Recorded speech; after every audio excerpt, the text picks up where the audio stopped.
Les damos la bienvenida a este programa.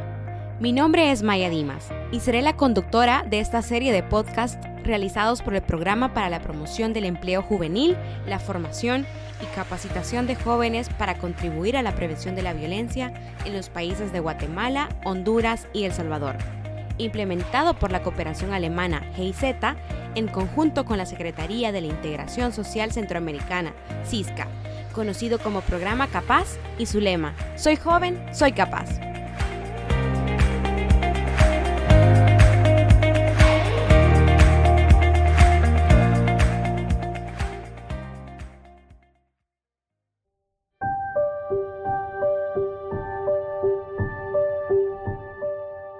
¿A qué desafíos se enfrentan las personas jóvenes que viven en barrios conocidos como marginales en Centroamérica? Acompáñanos a responder este interrogante, junto a jóvenes y especialistas en el área.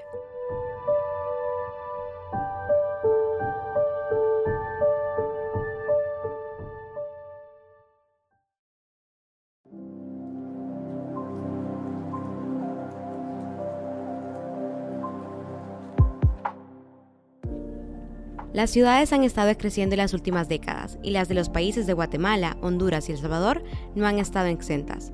De hecho, la Organización de las Naciones Unidas estima que el crecimiento urbano incrementará a un 56% para 2050. Por tanto, es de esperar que los barrios en situación de vulnerabilidad y exclusión también lo hagan, lo que supone mayores retos para las personas en estas zonas geográficas. Para entrar en el tema, nos acompaña Byron Flores, coordinador técnico del Programa Capaz. Tiene casi 15 años trabajando en temáticas de empleabilidad juvenil y prevención de violencia. Un gusto que nos acompañe en este quinto episodio. Para mí también es un gusto estar con ustedes. Para que estemos en la misma página, nos gustaría conocer a qué territorios se les nombran barrios marginales, de qué están marginados y por qué. Normalmente en Honduras al menos le llamamos barrios marginales a aquellos que están colindando a las ciudades capitales o a las ciudades cabeceras departamental, cuyos accesos a servicios básicos no son estables o no existen de algún modo, ¿no? Entonces, por ejemplo, acá en Tegucigalpa, muchos de los barrios que nosotros categorizamos como barrios marginales carecen de conexión al servicio o fluido eléctrico, carecen de acceso al agua potable, al manejo de desechos, falta infraestructura escolar, falta infraestructura de salud y crecen de manera desorganizada, ¿no? O sea, no hay una estructura de vías, de zonas peatonales, de áreas verdes. Entonces, en medio de ese desorden, normalmente se producen estos asentamientos y construcciones que no cumplen con la regularidad de las estructuras, digamos, seguras para una vivienda, un edificio, etc. A estos mismos se les llaman también asentamientos urbanos precarios, ¿verdad? Sí, en efecto. Justamente estos asentamientos que viven en condiciones precarias están muchas veces vinculados, ya sea por estigmatización o señalamiento, a conductas violentas o a la presencia de grupos delictivos como maras y pandillas.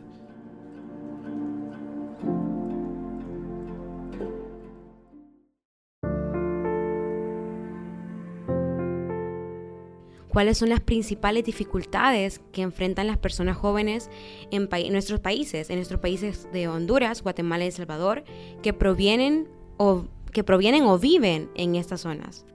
De la lista larga de dificultades que enfrentan los jóvenes que viven y que nacen en estos barrios, una de las más complejas es justamente la desestigmatización por el lugar de su procedencia, ¿no? Dificultades hay muchas, ¿no? Primero, como mencionábamos antes, normalmente en estas zonas el acceso a servicios básicos, educación, salud siempre es precario, entonces son cosas con las también al empleo, ¿no?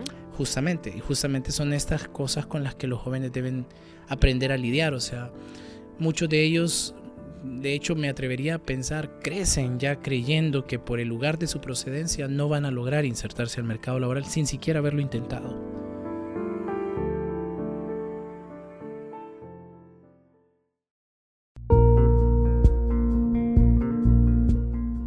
Una de las construcciones que creo más interesantes que hemos hecho en el trabajo que hemos realizado con jóvenes es justamente en el proceso de sensibilización del sector privado. Y en ese esfuerzo nació un eslogan que a mí me gustaba muchísimo.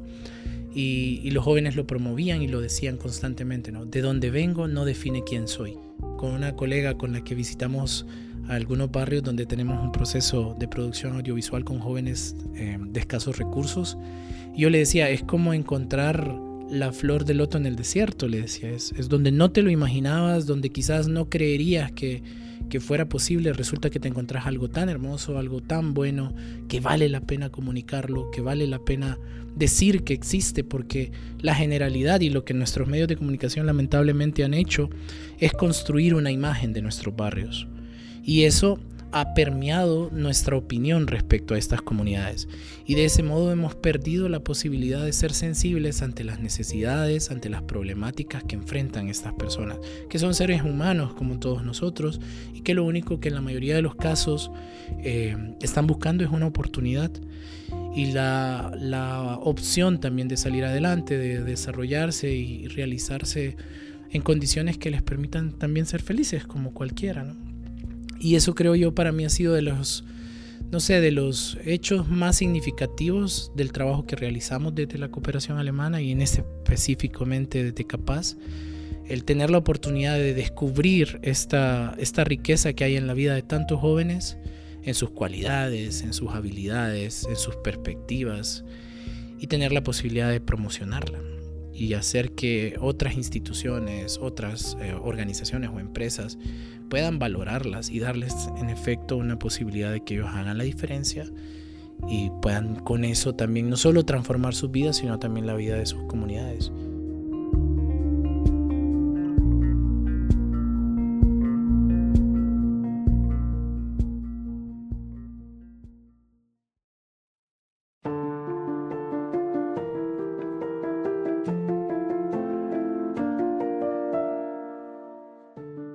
Volvamos a situarnos en Honduras, desde lo teórico a lo vivencial, en un país que en 2013 fue conocido por ser el país con mayor índice de homicidios a nivel mundial y uno de los países con mayor desigualdad en América Latina.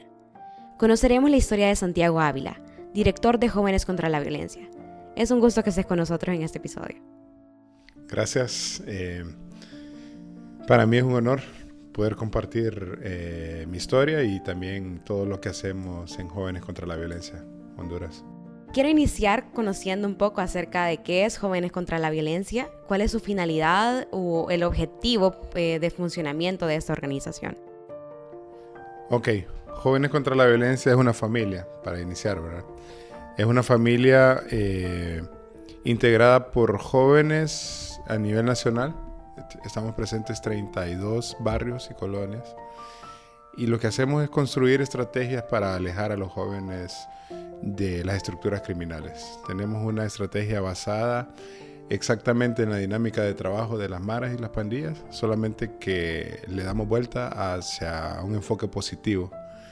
Entonces básicamente lo que hacemos dentro de la familia Jóvenes contra la Violencia de Honduras es intentar y hacerlo en muchos de los casos, salvar vidas de los jóvenes y arrancárselas a las estructuras criminales. Varios de los problemas principales por los cuales los jóvenes se integran en estructuras criminales, el principal tiene que ver con la familia. La falta de comunicación, pérdida de valores, violencia intrafamiliar, etc. También con factores a nivel comunitario, como justamente la presencia de pandillas, pero también hacinamiento, pobreza extrema y el no existir una estructura que le genere una identidad positiva en las colonias. Y lo vinculamos a esto con los altos índices de desempleo, las altísimas tasas de pobreza extrema y la cantidad de leyes inoperantes que existen en nuestros países. Esto es una bomba que en cualquier momento puede detonar. Y desde el punto de vista de JCV, nosotros vemos a los jóvenes más que como un victimario. Jóvenes contra la Violencia. Sí, claro. Lo vemos como una víctima de un sistema que está fallando. Y cuando hablamos del sistema no nos referimos al gobierno, sino al gobierno como parte de este sistema. El rol de la familia, el rol de la sociedad civil, el rol de los vecinos, el rol también de las estructuras comunitarias, etcétera, etcétera. justamente con esta dinámica, pues Jóvenes contra la Violencia lo que busca es generar estas estrategias que aparte sean creativas, que aparte gusten a los jóvenes, para primero tener un sentido de pertenencia a los jóvenes a nivel de sus colonias y sus barrios.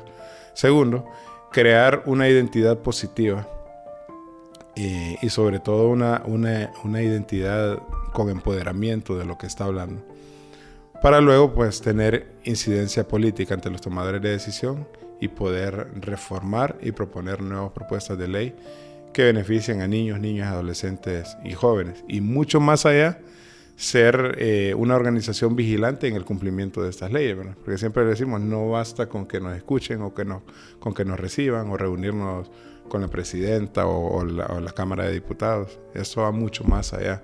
Esto va con la que se resuelva, ¿verdad? Correcto. Que se implementen acciones específicas para trabajar con las juventudes y con las necesidades que tienen estas juventudes. Claro, y sobre todo basado en evidencia, ¿verdad? Por ejemplo, cuando nosotros nos hemos reunido con tomadores de decisión de altísimo rango, no solamente a nivel nacional, sino que internacional, la mayoría de los tomadores de decisión piensa que uno le va a pedir. Desde que vienen de una organización juvenil, vienen a pedir, fijo. Pero lejos de eso, nosotros llegamos a ofrecer, porque tenemos metodologías comprobadas de 11 años ya trabajando en muchos barrios y colonias. Y lo que le decimos es, bueno, esto ya está comprobado, son estrategias que han sido efectivas. Si usted se quiere sumar al barco, podemos llevar esto mucho más allá de lo que lo hemos hecho sin su apoyo. Y al final, pues, yo creo que todo tomador de decisión tiene su parte sensible y hemos también logrado articular muchísimo con tomadores de decisión.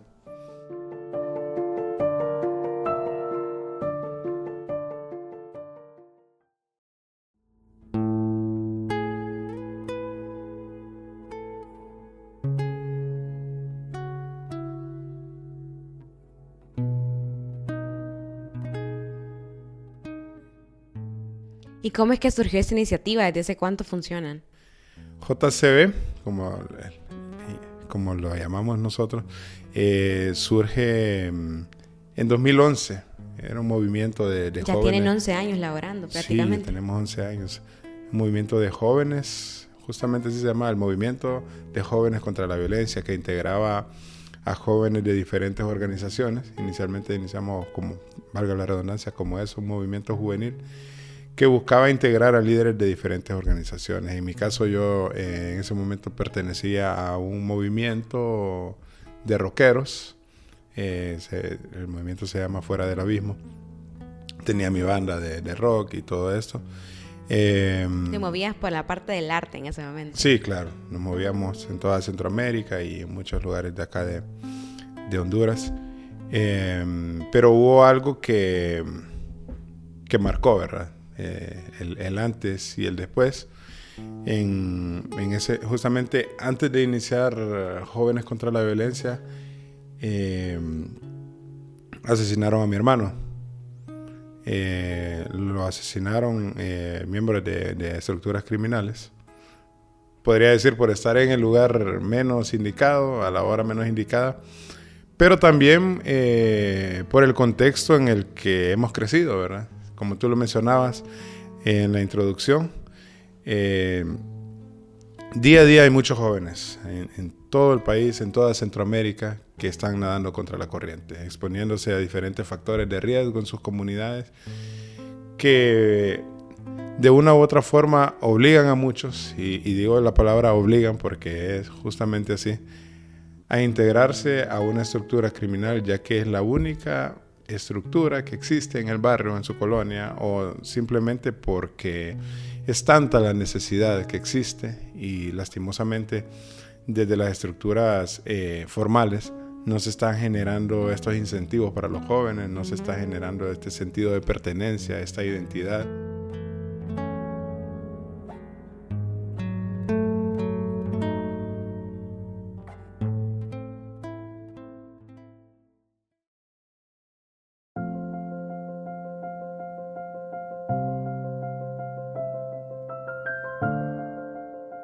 Bueno, la muerte de mi hermano quebrantó completamente a mi familia, pero yo soy hermano mayor, entonces al ver a mis otros hermanos que también sufrían mucho por la muerte de mi hermano, pues me tocó ser el más fuerte, ¿verdad?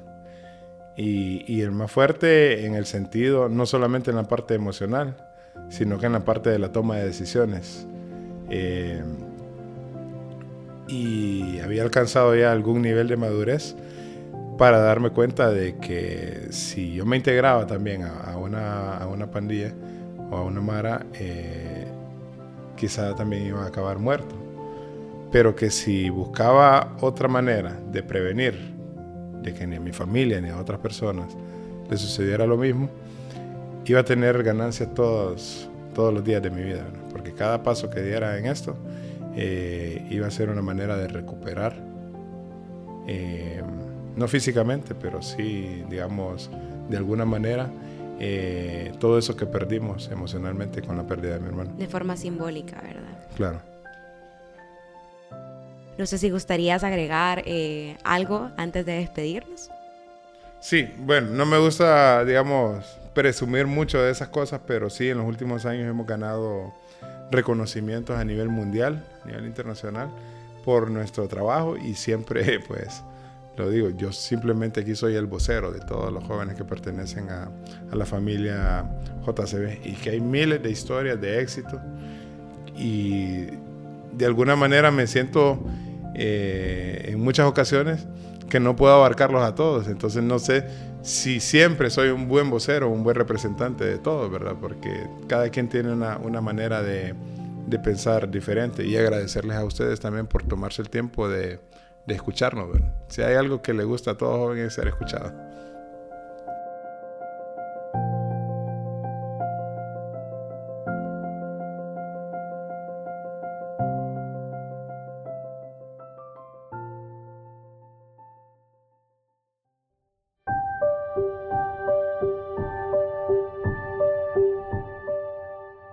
Así como Santiago, muchas y muchos jóvenes originarios de barrios precarizados han sido impactados por la violencia en Honduras. Datos de la Coordinadora de Instituciones Privadas pro las niñas, niños, adolescentes, jóvenes y sus derechos establecen que en 2022 casi 500 personas en esos grupos etarios murieron en Honduras por causa de la violencia social. Tras la pérdida de su hermano, Santiago fue capaz de ver dos opciones: enfrentar la violencia con más violencia o transformar su dolor en algo positivo. Al optar por el camino más resiliente, Santiago ha impactado y está impactando en la realidad de las juventudes hondureñas junto a JCB, sanando heridas individuales y colectivas causadas por la violencia.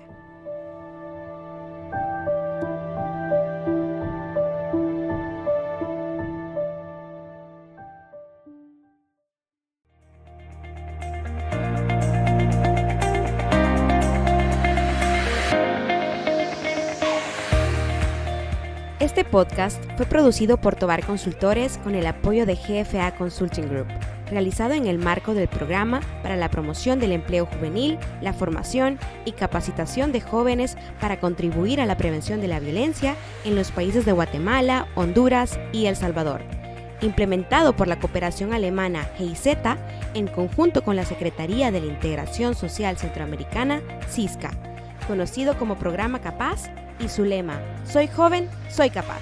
Mi nombre es Maya Dimas. Nos escuchamos en la próxima.